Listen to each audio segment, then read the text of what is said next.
할렐루야. 반갑습니다. 우리 앞뒤 하겠으면 인사하겠습니다. 한 주 동안 평안하셨습니까? 아이고, 무더위 어떻게 지내시는지요? 네, 감사합니다. 우리가 올 한 해 주님 앞에 달려가면서 땅끝까지를 복음의 증인되라 하는 그 주제를 가지고 우리가 한 사람이 한 사람을 구원하자고 하는 그런 표로 우리가 달려가고 있습니다.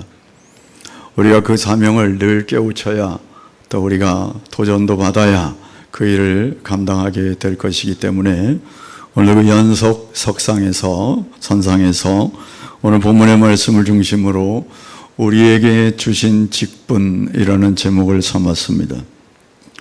읽어서 다 아시겠지만 우리에게 주신 직분이 뭐라고요?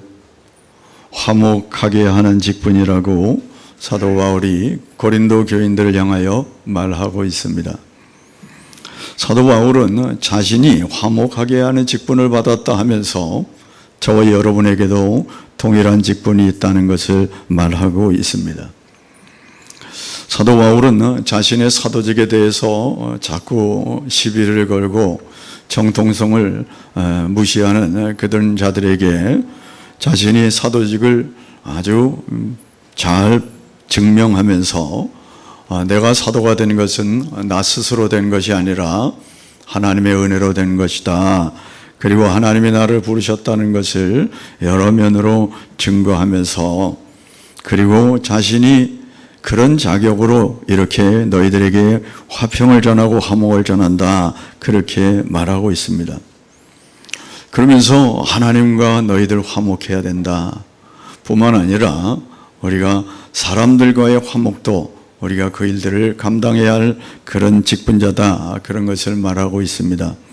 그래서 오늘 세 가지 말씀을 드리려고 하는데 첫째는 하나님이 베푸신 은혜가 무엇인지를 우리가 알아야 우리가 화목하게 직분을 잘 감당하게 될 것이고 뿐만 아니라 그 화목하게 하는 직분을 감당함에 있어서 우리에게 어떤 자격을 주셨나?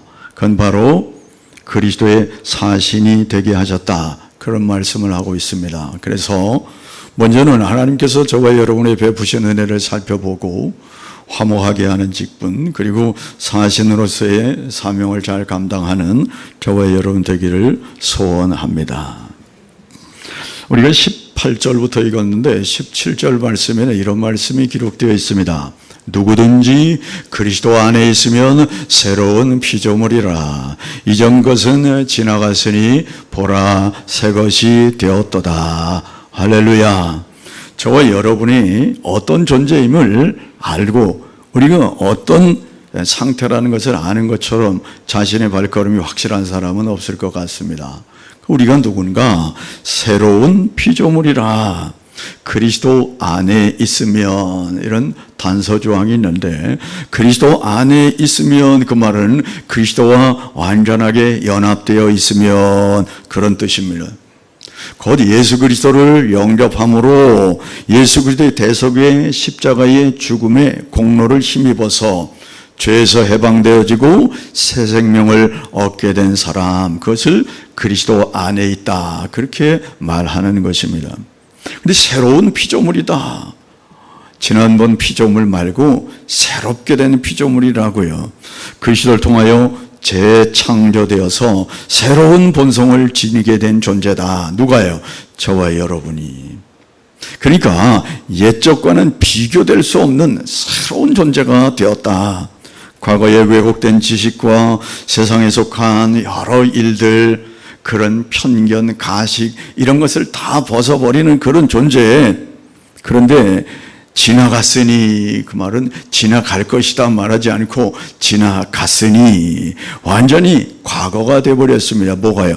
과거의 모든 것들이 다 지나가고 반복되지 않을 것을 말하는 것이죠. 아무리 말씀을 외친다도 사랑 없으면 아무 소용이 없다. 지금 찬양을 했는데 여러분, 저와 여러분이 이 말씀을 붙들고 나는 새로운 피조물입니다. 아무리 외친다고 해서 나는 새로운 피조물입니다. 난 그리스도 안에 있습니다. 라고 말한다고 해서 새로운 피조물일까요? 무엇으로 새로운 피조물이 된 것을 증명할 수 있습니까? 말씀이 저와 여러분을 그렇게 한다고 하니 아멘은 하지만 우리는 도무지 분간할 수가 없어요. 나는 새로운 피조물 맞나? 옆 사람은 새로운 피조물 맞나? 여러분, 우리는 구분할 수는 없지만 하나님은 분명히 구분하고 계시는 줄로 믿습니다. 우리는 무엇으로 알 수 있는가? 골로새서 3장 1절 말씀입니다. 그러므로 너희가 그리스도와 함께 다시 살리심을 받았으면 위의 것을 찾으라. 거기는 그리스도께서 하나님 우편에 앉아 계시느니라. 아멘. 다시 말해서 우리가 예수 그리스도로 말미암아 함께 다시 살리심을 받은 새로운 피조물이라면 무엇 해야 된다고요? 위의 것을 찾는 모습이 있어야 된다는 거죠. 그동안 지내왔던 옛 피조물의 모습들, 좀 안 좋은 성격들 말이죠. 그리고 옛날에 가지고 있던 여러 안 좋은 습관들 말이죠. 그런 걸 똑같이 되풀이하면서 나는 새로운 피조물이라 그렇게 말할 수는 없지 않습니까? 예수 그리스도를 믿을 때와 믿지 않을 때의 관계가 별로 차이가 나지 않는다면 한번 뒤돌아봐야 될 필요가 있지 않겠습니까? 위의 것을 찾는 존재인지, 옛생활을 자꾸 끊으려고 노력하는 사람인지, 성령의 감동을 받아 성령이 말씀하시는 대로 움직이려고 하는 그런 움직임이 나에게 있는지, 그런 부분들을 우리가 뒤돌아볼 필요가 있죠. 예수 믿고 구원받았어. 그런데 아무런 증거나 아무런 내적 외적으로 보여지는 것이 없다면 그거 참 곤란하지 않겠습니까? 여러분, 저와 여러분이 새로운 피조물이 되었다고 말씀하시는데 하나님은 저와 여러분을 왜 새로운 피조물로 만드신 걸까요? 도대체 무엇을 위한 새로운 피조물입니까? 무슨 목적이 있지 않겠습니까? 18절 말씀 읽어봅니다. 모든 것이 하나님께로서 났으며 그가 그리스도로 말미암아 우리를 자기와 화목하게 하시고 또 우리에게 화목하게 하는 직분을 주셨으니 아멘. 화목하게 하려고, 새로운 피조물이 아니고서는 하나님과 화목되어질 수가 없기 때문에 그래요. 화목하게 하시려고, 화목하게 하는 직분을 주셨다. 다 비동적으로, 수동적으로 기록되어 있습니다. 여러분, 화목하게 되었다. 좋은 사이가 되었다. 서로 평화로운 관계가 되었다. 그렇게 지내는 것을 화목하다 그렇게 말하지 않습니까? 그런데 우리 인생들은 원래 하나님과 화목될 수 있는 존재가 아닙니다. 왜요? 이사야 59장 2절 말씀이에요. 한번 읽어보겠습니다. 오직 너희 죄악이 너희와 너희 하나님 사이를 갈라놓았고 너희 죄가 그의 얼굴을 가리어서 너희에게서 듣지 않으시게 함이니라. 아멘. 이사야 선지자를 통해서 지적하는 게 원래 우리는 하나님과 화목된 존재가 아니라는 거예요. 왜요? 죄된 존재이기 때문에, 우리 가운데 죄가 있기 때문에 하나님과의 관계가 끊어져 있다는 겁니다. 사이를 내었다는 겁니다. 죄가 사이를 내었어요. 여러분, 그래서 결국 어떻게 되는가? 로마서 5장 10절 말씀에 우리가 원수 되었을 때에 하나님과 원수가 되었다는 겁니다. 여러분, 다른 사람은 몰라도 하나님과 원수되었다, 이건 정말 비극적인 일이죠. 아무리 행복하려고 노력해도 하나님과의 원수가 되고 나면 모든 불행이 찾아오는 겁니다. 두려움에 사로잡혀 살 수밖에 없는 겁니다. 그러니까 사람들에게는 이 영적인 존재라서 어떻게 하면 화목하게 이 두려움을 떨쳐버리며 살 수 있을까 많은 노력을 하죠. 수양을 하기도 하고, 그리고 율법을 지키려고도 하고, 착한 일을 하려고도 하고 많은 노력을 합니다. 여러분, 그러나 그것 가지고 하나님과의 관계를 회복할 수는 없는 게 문제라는 거죠. 이 땅에 죄 없는 사람은 아무도 없기 때문에 이 죄 문제가 해결되지 않고서는 하나님께로 나아갈 방법이 없는 거죠. 로마서 3장 23절 말씀입니다. 모든 사람이 죄를 범하였음에 하나님의 영광에 이르지 못하더니. 그러므로 사람으로서는 하나님과 화목되게 할 방법이 없는 겁니다. 그런데 하나님이 어떻게 했다고? 화목하게 하셨다고요. 하나님이 화목하게 만드셨다고요. 누구를 통해서? 예수 그리스도로 말미암아. 이게 우리에게 베푸신 은혜라는 것이죠. 무엇으로? 로마서 3장 25절 말씀 함께 읽어보겠습니다. 이 예수를 하나님이 그의 피로서 믿음으로 말미암아 화목 제물로 세우셨으니 이는 하나님께서 길이 참으시는 중에 전에 지은 죄를 간과하심으로 자기의 의로우심을 나타내려 하심이니. 아멘. 하나님께서 도무지 우리가 하나님과 화목될 수 없는 그걸 알고 계시기 때문에 예수 그리스도의 피로 말미암아 이 일들을 화목시키려고 화목 제물로 예수님을 삼으셨다니 그게 뭡니까? 십자가의 죽으심을 말하는 거죠. 그리고 그 사건을 믿음으로 말미암아 지은 죄를 간과하셨다. 지은 죄를 눈 감아 주셨다. 넘어가 주셨다. 그렇게 말씀합니다. 그러므로 말미암아 우리가 하나님과 화목하게 된 것이지 나 때문에 된 게 아니라는 거예요. 구약시대는 죄를 범했을 때 제사장을 통해서 소나 양이나 비둘기나 이런 제물들을 통해서 하나님께 화목 제사를 드렸습니다. 이것은 십자가에 죽으신 예수 그리스도를 모형 삼는 것이죠. 화목제물로 돌아가신 예수 그리스도를 믿음으로 말미암아 우리를 의롭다라고 하신다는 겁니다. 믿음으로. 그래서 하나님과 화목하게 살도록, 원래 인생은 하나님과 교제하며 살도록 지음받은 존재 아니겠습니까? 그런데 죄 때문에 하나님과 사이가 안 되어졌어요. 그래서 하나님이 예수 그리스도를 통해서 이 일들을 회복시킨다는 겁니다. 로마서 5장 1절 말씀입니다. 그러므로 우리가 믿음으로 의롭다 하심을 받았으니 우리 주 예수 그리스도로 말미암아 하나님과 화평을 누리자. 하나님이 만들어 놓으셨다는 거예요. 이제 믿음을 가지고 그 사실을 수용하기만 하면 하나님과의 관계가 회복되어서 하나님과 화평을 누리게 된다는 겁니다. 그 말씀을 지금 하고 있는 것이죠. 여러분, 그렇습니다. 그러므로 이 화평케 되는 일에 있어서는 저와 여러분이 아무런 자랑할 것이 없는 것이죠. 그 장벽을 허무신 분이 바로 하나님이시기 때문에 먼저 사랑하시고 먼저 은혜를 베푸시고, 여러분, 이게 저와 여러분이 가진 은혜인 거죠. 아무 공로가 없는데 그저 하나님이 베푸신 은혜를 수용하기만 하면 되는 이런 은혜, 이게 복음 아닙니까? 복된 소리. 그러므로 우리가 어떤 대가를, 우리가 어떤 공로를 세울 필요가 없습니다. 이미 하나님께서 예수 그리스도를 통하여 대가를 지불했기 때문에 그냥 받아들이기만 하는. 저와 여러분이 구원 얻는데 뭐 한 거 있습니까? 예? 헌금했다고요? 그건 누가 줬는데요? 봉사했다고요? 그 건강은 누가 줬는데요? 다 하나님으로부터 말미암은 것이기 때문에 내가 무엇을 했다고 말할 아무것도 없어요. 아니, 그것 가지고 됩니까? 돈으로도 못 가요. 은으로도 못 가요. 금으로도 못 가요. 오직 믿음으로 가는 나라, 하나님의 나라인 줄로 믿습니다. 저와 여러분에게 은혜 주신 게 바로 그거라는 거예요. 그러므로 우리가 이런 은혜를 받은 자라는 이 사실을 깨달을 때에 우리에게 어떤 직분을 맡겨도 그 직분을 감당할 수 있지 않겠습니까? 좀 쉽지 않겠습니까?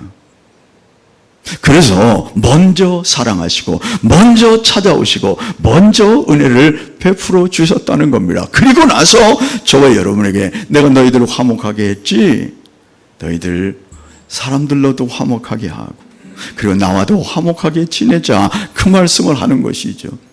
그래서 두 번째 생각할 것은 저와 여러분에게 그 은혜를 베푸시고 화목하게 하는 직분을 주셨다는 겁니다. 우리가 가지고 있는 일은 화목하게 하는 직분이라는 거예요. 19절 말씀 읽어보겠습니다.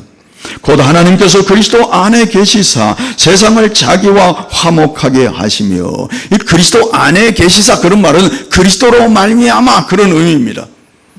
하나님께서 그리스도로 말미암아 세상을 자기와 화목하게 하시려고 우리들에게 화목하게 하는 직분을 주셨다는 거예요.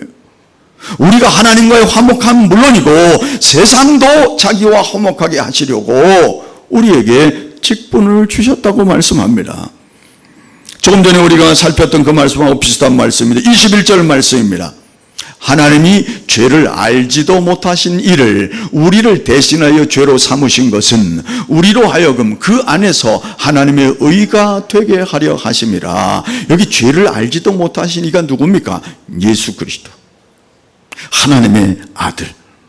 죄를 알지도 못한다, 그 말은 죄를 모르시겠습니까마는 죄 없는 분, 그런 의미로 지금 이야기하시는 것이죠.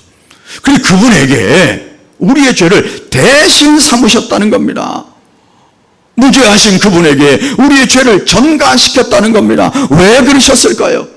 그것을 통해서 저와 여러분을 의롭다고 하시려고, 그 사실을 믿기만 하면 의롭다고 해주시려고 대신 죽게 하시고 대신 갚게 하시고, 그저 너희들은 믿음만 가지면 그 일을 그대로 전가시켜 주시는 그런 은혜를 베풀어 주셨다는 겁니다. 그래서 십자가의 대속의 은혜를 믿는 사람들은 모두가 하나님이 의롭다고 칭해 주신다, 불러 주신다는 거 아니겠습니까? 그렇습니다. 우리가 의롭게 된 것은 하나님의 전적인 은혜 때문입니다. 어떻게요? 두 가지 일 때문에. 하나는 그분이 육신의 몸을 입고 오신 것 때문에. 만약 오시지 않았다면 이 일은 있을 수 없을 거예요. 마태복음 1장 23절 말씀입니다. 보라, 처녀가 잉태하여 아들을 낳을 것이요 그의 이름을 임마누엘이라 하리라 하셨으니 이를 번역한즉 하나님이 우리와 함께 계시다 함이라. 예수 그리스도가 육신의 몸을 입고 이 땅에 오심으로 말미암아 하나님이 우리와 함께 하는구나, 그거를 보여주시는 것이죠. 그것으로 끝나지 않습니다. 그리고 나서 그를 화목 제물로 삼으셨다는 거예요. 로마서 3장 25절 말씀, 이 예수를 하나님이 그의 피로써 믿음으로 말미암는 화목 제물로 삼으셨어요. 인간으로 오신 그분을 화목 제물로 십자가에 달게까지 한 이 두 가지 사건 때문에 저와 여러분이 의롭게 된다는 것입니다. 그런데 어떻게 했다고요? 먼저 오셨다고요. 여러분, 부부 사이나 친구 사이에 불화가 생기면 이제 냉전이 시작됩니다. 말을 안 하고 지내죠. 지난번에 방송을 보니까 어떤 아이랑 부모랑 관계가 안 좋아지고 말을 안 하는데 문을 닫고 한 달 동안 그냥 밥 주면 밥만 갖다 먹고 말을 안, 부부간에도 말을 안 합니다. 어떻게 해야 됩니까? 갈라서면 되지. 그러면 간단합니까? 지난번에 제가 말씀드렸잖아요. 주일 예배에 설교 잘하고 그리고 말씀 받고 은혜 받고 집에 가서 밥 먹는 문제 때문에 집사람하고 다퉜다. 그래서 제가 집을 나갔다는 거 아닙니까? 거기 있어가지고는 안 될 것 같더라고. 계속 너무 첨예하게 되니까 그냥 나왔어요. 나와가지고 자전거를 3시간 탔습니다. 바람 쐬면서 막 돌아다니면서 자전거를 3시간 타고, 그리고 이제 제가 안 들어가니까 집사람이 걱정됐던가 보죠. 여보, 어디에요? 나 자전거 타고 있어요. 몇 시에 들어갈 거예요? 들어갔더니 팔을 벌리고 있더라고요. 그래서 그냥 포옹하고 끝났습니다. 여러분, 화해는 어떻게 하는가? 누군가 먼저 해야 합니다. 서로 먼저 해주기를 기다리고 있으면 끝간데 없이 가는 게 이 자존심 때문에 말이죠. 정말 힘듭니다. 누가 그랬잖아요. 인생은 자존심 하나 먹고 산다고. 내가 잘했는데 저 사람이 아니 네가 잘했네 내가 잘했냐 하고 계속 팽팽하게 가다 보면 끝이 없는 거예요. 그런데 누가 먼저 오셨다고요? 하나님이 예수 그리스도를 먼저 보내셨습니다. 그리고 그를 십자가에 달게 하시고 먼저 사랑을 베풀어 주셨습니다. 그리고 믿기만 하면 그거 다 너에게 줄게. 그리고 하나님과의 관계를 회복시켜 주신 거 아니겠습니까? 여러분, 그래서 이사야 선지자는 이사야 53장 6절에 이렇게 말합니다. 우리는 나 양 같아서 그릇 행하여 각기 제 길로 갔거늘 여호와께서는 우리 모두의 죄악을 그에게 담당시키셨도다. 할렐루야. 이게 하나님의 은혜입니다. 저와 여러분이 담당해야 될 그 죄를 우리가 참 철부지 같고 말이죠. 다 그릇 행하는 그 인생들을 하나님이 아들을 보내셔서 그렇게 화목된 자로 만들어 주신 줄로 믿습니다. 여러분, 이 죄 문제 때문에 말이죠. 우리가 하나님과 화목할 수가 없었어요. 그랬는데 먼저 찾아오셔서 에베소 2장 16절 말씀 보겠습니다. 또 십자가로 이 둘을 한 몸으로 하나님과 화목하게 하려 하심이라. 원수된 것을 십자가로 소멸하시고. 할렐루야. 저와 여러분이 원수된 게 뭔가? 죄 문제. 죄 문제를 십자가로 소멸하시고 둘을 한 몸 되게 만드셨다. 그렇게 말씀하고 있습니다. 여러분, 하나님과 화목되게 된 것, 그것 때문에 우리가 늘 사랑의 빚진 자라 그렇게 말하는 거죠. 유대인에게도 헬라인에게도 내가 다 빚진 자라고 말하는 게 사도 바울이 괜히 그러는 게 아니죠. 여러분, 그 은혜로 화목되게 하는 그런 직분을 주셨다고요. 화목하게 만드는 직분을 주셨습니다. 여러분, 그러므로 그게 뭡니까? 여러분, 화목하게 되는 게 뭡니까? 말씀이에요. 복음입니다. 복음을 간단하게 설명, 예수 그리스도의 십자가와 부활을 복음이라고 합니다. 이 복음 때문에 하나님과 화목하게 되었고, 그리고 화목하게 하는 직분도 우리에게 주셔서 우리도 때를 얻든지 못 얻든지 그리스도의 십자가를 증거하도록 그렇게 우리에게 직분을 주셨다는 겁니다. 왜? 예수 그리스도를 통해서만 하나님과 화목될 수 있기 때문에. 그러므로 우리가 이 직분을 기억하셔서 늘 화목하게 만들어가는 저와 여러분 되길 바랍니다. 이것은 우리의 관계 화목을 얘기하는 건 훨씬 뛰어넘는 거예요. 아직 예수 그리스도를 믿지 아니하는, 하나님과 불화된 줄도 모르고 살아가는, 하나님과 원수된 관계도 모르고 살아가는, 죄를 먹고 마시며 살아가는 죄 문제를 해결할 수 없는 그들에게 하나님과 화목하게 하는 그런 일은 이런 것이다라고 복음을 증거하면서 저와 여러분이 하나님과 화목된 것 같이 그들도 예수 그리스도를 믿고 하나님과 화목하게 하도록 저와 여러분이 직분을 주셨다고 말씀하는 거죠. 마지막, 저와 여러분에게 그 직분, 화목하게 하는 직분을 뭐라고 말씀하시냐면 20절 말씀 읽어보겠습니다. 그러므로 우리가 그리스도를 대신하여 사신이 되어 하나님이 우리를 통하여 너희를 권면하신 것 같이 그리스도를 대신하여 간청하노니 너희는 하나님과 화목하라. 이걸 지금 고린도 교인들에게 말하면서 사도 바울이 우리가 그리스도를 대신하여 사신이 되었다 그렇게 말합니다. 사신이 되었다, 그 말은 대사가 되었다 그런 뜻입니다. 한 나라의 대사는 그 나라의 명령을 받아 그곳에 그 나라에 전하는 사람들이지 않습니까? 여러분, 당시에 황제의 사절들이 있었습니다. 우리도 뭐 사절들을 외국에 파송하기도 하고 받기도 하지 않습니까? 황제의 사절들은 황제의 메시지를 받아가지고 그리고 전달하는 자이죠. 그 말은 황제의 모든 권위가, 모든 권력이 그에게 위임되었다고 하는 것을 뜻합니다. 여러분, 그래서 만일 미국 대사관이 다른 나라인데 그 대사관을 건드리면 자기 나라를 건드린 것으로 생각하지 않습니까? 그래요. 굉장히 중요한 곳입니다. 사람도, 대사도 굉장히 중요한 사람이죠. 대리로 와 있다면 대리로. 그러니까 사도 바울이 그리스도의 사절로, 예수 그리스도의 대신으로, 대사로, 사신으로 내가 지금 복음을 증거하는데 이거 방해하면 안 된다, 그런 얘기도 포함되어 있는 겁니다. 사실 사도 바울은 우리가 아는 대로 세상적인 모든 것을 다 가졌다고 해도 틀리지 않습니다. 높은 교육 수준을 가지고 있었고요, 장래가 촉망되는 젊은이였고요, 그리고 안정된 삶이 보장되는 사람이었습니다. 로마 시민권도 가지고 있었고요, 당시에 뭐 없는 것이 없는 모든 자격을 다 갖춘 사람인데 예수 그리스도께 부름받은 이 사절 때문에, 이 대사 때문에 그 모든 가지고 있는 것들을 다 배설물로 여겼다고 말하지 않습니까? 정말 위대한 사신이 아닐 수 없습니다. 그런데 자신만 사신으로 부름받은 것이 아니라 우리라고 말하고 있습니다. 물론 우리는 사도 바울과 소속된 같은 무리, 같은 동료들을 의미하지만 확대하여 예수를 믿는 새로운 피조물이 된 저와 여러분도 동일하게 의미하는 말로 우리가 받는 거죠. 그래서 우리도 그리스도의 사신으로서의 사명을 감당해야 된다는 겁니다. 근데 이 일은 쉽지 않습니다. 주님이 이 일을 너무나 잘 알고 계셔서 우리에게 이미 예방주사를 놔주셨어요. 마태복음 5장 11절 말씀입니다.